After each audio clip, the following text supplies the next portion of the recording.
Saya itu terjun di dunia politik sejak Nasdem pertama, sejak zaman Ormas ya, kemudian Nasdem pertama kali didirikan. Sebagai salah satu kader perempuan Partai Nasdem nih Kak, Nasdem sendiri bagi Kakak seperti apa sih Kak?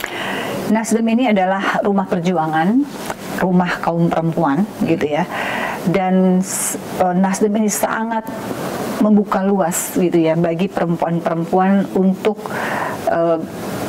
berpolitik gitu ya, bergabung berpolitik. Artinya Kakak merasakan kenyamanan dan support yang luar biasa. Luar biasa. Nasdem ini juga ada kultur yang mungkin tidak kita dapatkan di tempat-tempat lain ya, yaitu egaliter.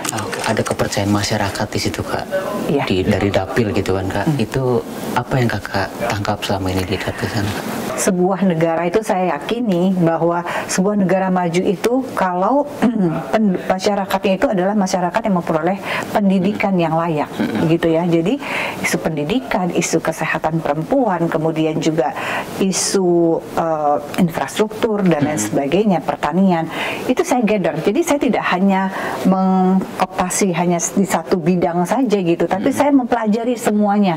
Apa sih sebetulnya yang dibutuhkan oleh masyarakat gitu.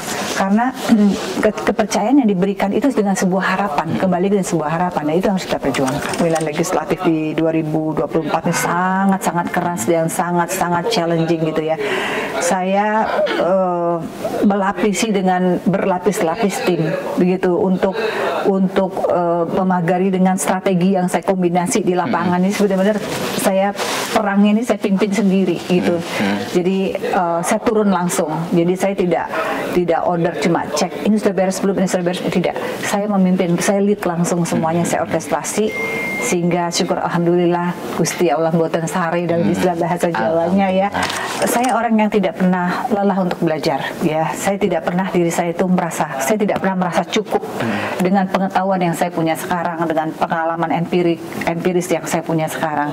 Jadi bagi saya, dan ini juga pesan bagi perempuan ya, perempuan Indonesia, juga bagi generasi muda gitu, jangan pernah berhenti belajar. Karena dengan belajar itu kita akan membentuk kita menjadi pribadi yang lebih matang tentunya, dan juga bermartabat.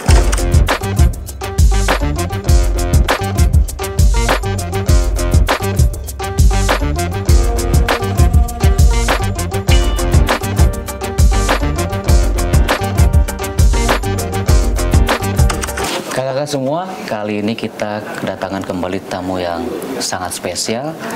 Salah satu Sri Kandi Partai Nasdem, Ketua DPP Partai Nasdem, bidang perempuan dan anak. Siapa lagi kalau bukan Kakak Amelia Anggreni.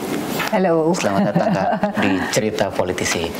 Kak, gimana kabar nih? Lagi sibuk apa? Alhamdulillah baik-baik aja. Sekarang kita sedang sibuk mempersiapkan Kongres ketiga Nasdem, sibuk juga menyusun program bidang perempuan dan anak dalam 1 tahun ke depan gitu ya. Kemudian juga ya mempersiapkan nanti pelantikan 1 Oktober, Agustusan, dan lain sebagainya. Ya, BTW selamat Kak, akhirnya terpilih kembali ke parlemen di tahun 2024 Terima ini. kasih. Kak, ini kan kita tahu bahwa Kakak kabarnya nih salah satu politisi yang punya kemampuan yaitu menyerap keresahan masyarakat dan untuk kemudian memperjuangkannya lewat tugas dan fungsi parlemen.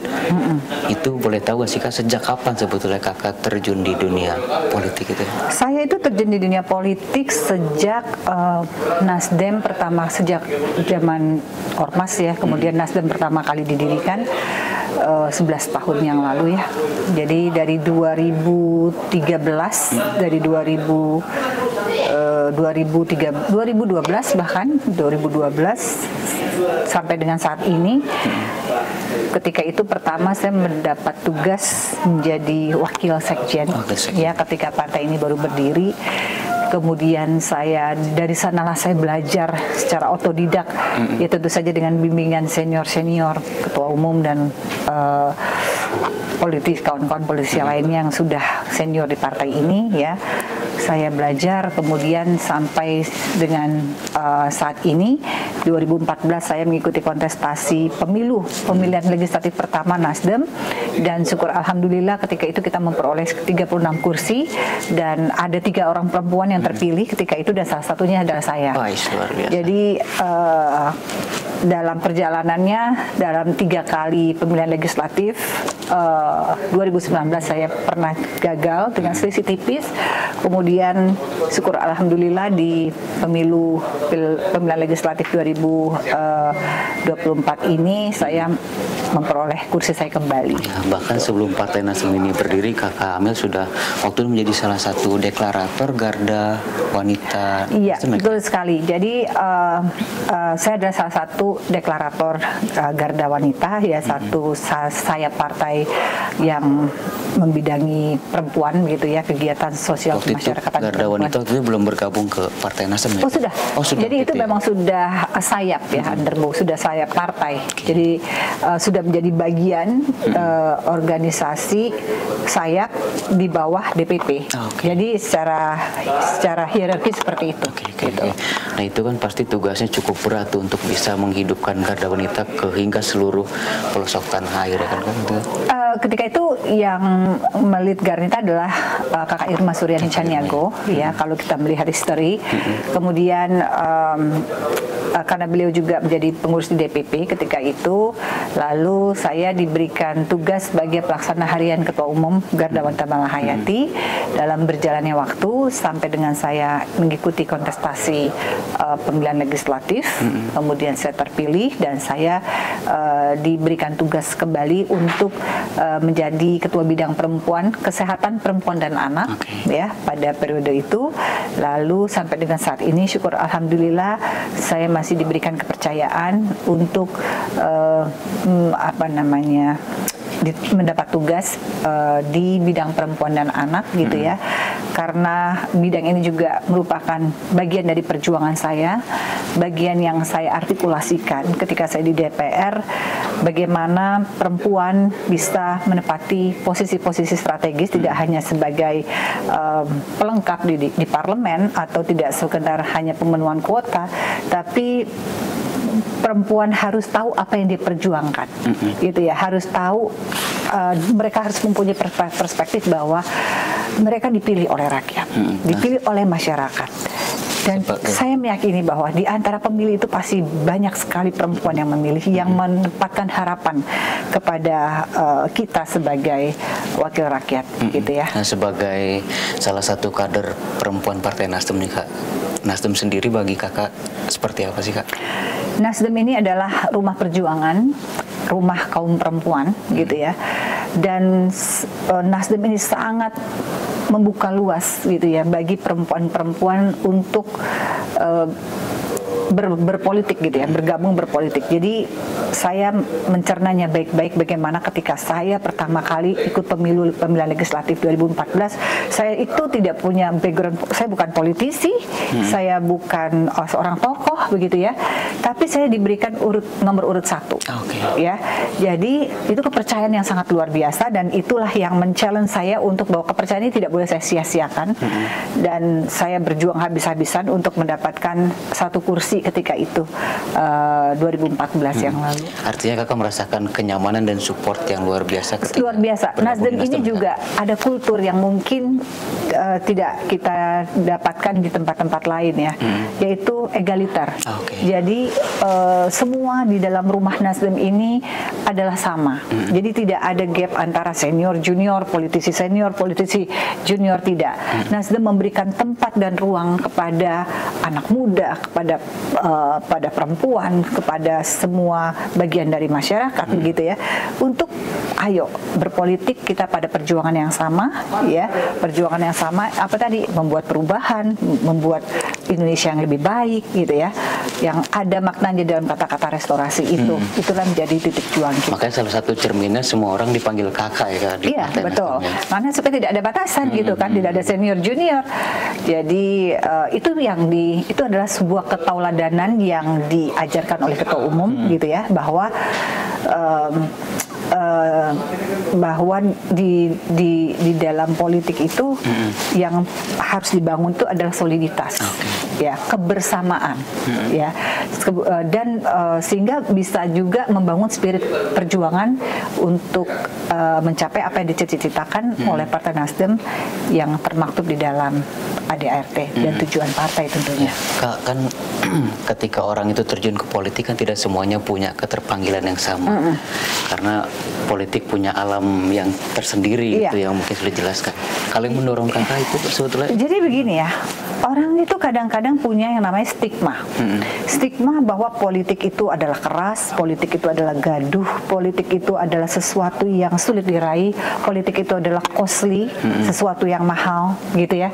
Jadi itu yang membuat orang menjadi tidak berani atau menjadi takut atau paranoid untuk berpolitik. Sedangkan sesungguhnya pada faktanya ya, kalau kita selami, tidak semuanya seperti itu, begitu ya, tidak semuanya seperti itu. Jadi politik ini adalah ruang pengabdian kita. Kita mau ke eksekutif, kita mau menjadi seorang legislator, kita ingin menjadi seseorang di negeri ini, ya kendaraannya itu namanya partai politik. Jadi politik itu bagi saya ya adalah sebuah karir yang menjanjikan, sebuah perjuangan, ada kejuangan yang diambil, begitu ya. Berjuangnya apa? Orang-orang menitipkan banyak harapan di kita, gitu ya. Masyarakat menitipkan banyak harapan di kita. Yang itu yang harus kita artikulasikan, yang harus kita perjuangkan. Melalui apa? Melalui positioning kita, baik itu di parlemen maupun itu di eksekutif. Gitu. Kak, nih Kak, koreksi nih Kak kalau aku salah ya Kak, di Pileg 2024 ini Kak kan sukses meraih sekitar 90.000 suara lebih, betul ya? Bahkan saya mendapatkan sekitar 123.000 suara. Tuh guys, 120.000 suara lebih. Nanti kan ada kepercayaan masyarakat di situ Kak, dari dapil gitu kan Kak. Itu apa yang Kakak tangkap selama ini di dapil sana? Masyarakat itu harus disentuh, ya. Masyarakat itu harus ada bonding gitu ya di antara kita, di antara kita sebagai politisi, dan harapan masyarakat itu harus ada linknya ke kita, ya. Cara untuk menyatukan itu adalah kita harus turun langsung, turun menyapa masyarakat, mendengarkan, kemudian juga mencatat apa yang mereka harapkan dari kita, ya, terutama berbagai aspek yang terkait dengan tupoksi saya sebagai pengurus DPP, yaitu bidang perempuan dan anak. Bagaimana saya menyaksikan sendiri bahwa banyak sekali anak-anak usia remaja yang belum diatur dalam undang-undang pernikahan, ya, mereka sudah melakukan nikah dini, gitu ya, usia 14, usia 15, karena keadaan ekonomi begitu, mereka menikah dini, kemudian menghasilkan di mana reproduksinya belum siap, belum sehat, kemudian juga menghasilkan anak-anak yang juga tidak sehat karena apa? Secara usia dia belum mempunyai kematangan atau pengetahuan bagaimana cara mengasuh anak, sehingga angka stunting juga tinggi, malnutrition juga terjadi, padahal itu di Pulau Jawa, ya. Itu salah satu yang saya perjuangkan juga, di samping juga bahwa pendidikan gitu ya, akses pendidikan juga belum menjadi sesuatu yang diwajibkan bagi masyarakat, khususnya untuk perempuan ya. Kalau kamu sudah lulus SMP, yang penting kamu sudah bisa baca tulis, selesai, begitu ya. Nah, itu juga yang menjadi PR bersama, karena sebuah negara itu saya yakini bahwa sebuah negara maju itu kalau masyarakatnya itu adalah masyarakat yang memperoleh pendidikan yang layak, begitu ya. Jadi isu pendidikan, isu kesehatan perempuan, kemudian juga isu infrastruktur dan lain sebagainya, pertanian, itu saya gather. Jadi saya tidak hanya mengoptasi hanya di satu bidang saja gitu, tapi saya mempelajari semuanya. Apa sih sebetulnya yang dibutuhkan oleh masyarakat gitu. Karena kepercayaan yang diberikan itu dengan sebuah harapan, kembali dengan sebuah harapan. Nah, itu harus kita perjuangkan. Artinya dari sisi biologis, psikologis, dan pendidikan masyarakat itu penting untuk dikawal terus ya Kak. Jadi dalam hal ini dapat saya simpulkan bahwa ikatan kita kepada masyarakat itu bisa kita bangun dengan kita langsung bersentuhan dengan mereka, langsung kita berdialog, mengadakan dialog, mendengarkan apa yang dibutuhkan dari tokoh masyarakat, tokoh agama, kepala desa, begitu ya, komunitas, berbagai komunitas. Itu yang saya lakukan. Dan juga selain itu juga tentu saja kerja-kerja tim ya. Jadi saya tahu bahwa pemilihan legislatif di 2024 ini sangat-sangat keras dan sangat-sangat challenging gitu ya. Saya melapisi dengan berlapis-lapis tim begitu untuk memagari dengan strategi yang saya kombinasi di lapangan. Ini sebenarnya saya perang ini saya pimpin sendiri gitu. Jadi saya turun langsung. Jadi saya tidak order cuma cek ini sudah beres belum, ini sudah beres, tidak. Saya memimpin, saya lead langsung semuanya, saya orkestrasi sehingga syukur alhamdulillah Gusti Allah mboten sare dalam istilah bahasa Jawanya ya. Segala sesuatu hasil kerja keras dan perjuangan ini tercapai di pemilu 2024. Ya, karena memang kan setiap politisi punya gaya dan model di dapilnya masing-masing kan Kak. Kakak termasuk yang salah satu benar-benar yang fight gitu Kak. Iya. Di 2014 ketika saya juga menjabat ketika itu sebagai anggota DPR, saya tidak pernah melewatkan reses ataupun program yang sudah yang sudah ada di parlemen gitu ya. Saya turun langsung. Jadi saya tidak pernah absen dalam melakukan tugas-tugas saya sebagai anggota dengan menyapa masyarakat tadi. Oke, luar biasa. Gitu. Karena memang masyarakat juga pasti senang ketika menitipkan aspirasinya kepada Kakak Amel nih. Karena sebelum syuting kan tadi Kakak Amel juga sholat dulu tuh, kena air wudhu, jadi auranya semakin kelihatan banget sama masyarakat. Kak, mungkin ini sebelum kita tutup perjumpaan kita pada kali ini kan kemarin sempat terpotong satu periode Kak. Ini memasuki periode kedua di parlemen. Ada suasana atau persiapan yang berbeda gak sih Kak untuk kembali bekerja memperjuangkan aspirasi masyarakat di parlemen? Iya, tentu saja saya orang yang tidak pernah lelah untuk belajar. Ya, saya tidak pernah diri saya itu saya tidak pernah merasa cukup dengan pengetahuan yang saya punya sekarang, dengan pengalaman empiris yang saya punya sekarang. Jadi bagi saya, dan ini juga pesan bagi perempuan di Indonesia, juga bagi generasi muda gitu, jangan pernah berhenti belajar. Karena dengan belajar itu kita akan membentuk kita menjadi pribadi yang lebih matang tentunya, dan juga bermartabat tentunya begitu ya. Jadi saya membekali diri saya sebagaimana yang ditugaskan nantinya kepada saya. Kemudian saya sudah mempersiapkan tim tenaga ahli, karena saya tidak mau saya sebagai anggota DPR cuma datang duduk absen dan diam. Tidak di situ saya akan punya perjuangan sendiri bagaimana Nasdem dalam hal ini juga tokoh Nasdem itu mulai muncul di parlemen gitu ya, mulai bersuara. Tentu saja mengartikulasikan dan memperjuangkan apa yang diharapkan oleh masyarakat banyak sesuai dengan kebidangannya. Kalau misalkan nanti suatu saat saya ditempatkan di Komisi 1, ya perjuangannya adalah di Komisi 1. Dan itu saya betul-betul saya isi sesuai dengan tupoksi yang diberikan nanti. Kalau misalkan di bidang pertahanan atau di bidang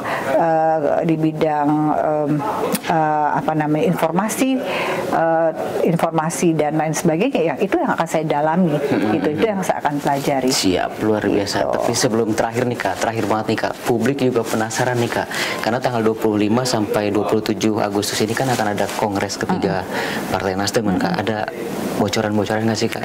Ya, Kongres ini tinggal menghitung hari lagi ya. Jadi perhelatan Kongres ini akan dilakukan dari tanggal 25 sampai dengan 27, di mana Kongres ini akan menetapkan garis-garis besar begitu ya, rencana kerja yang akan menjadi pijakan bagi partai ini 5 tahun ke depan, ya, menyusun agenda kerja. Dan tentu saja nanti di situ akan ada pemilihan ketua umum maupun juga penyusunan kepengurusan baru di periode mendatang untuk penyegaran begitu ya.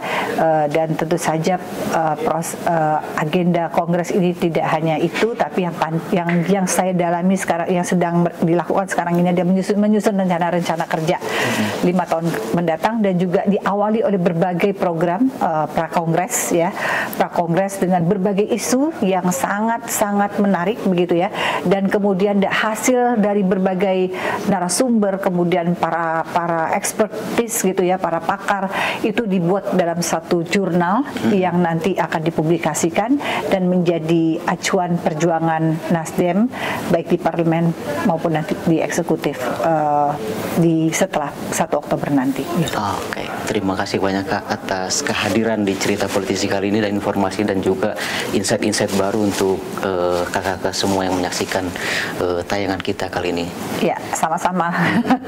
Oke, kakak semuanya, demikian tadi sekelumit perbincangan kita dengan Kakak Amel, mulai dari terjun ke dunia politik, kiprah perjuangan di parlemen dan di dapil, hingga bocoran soal Kongres. Jadi siapa lagi kira-kira tamu yang akan kita undang? Kakak komen di bawah. Sampai kita ketemu lagi. Thank you. Ya.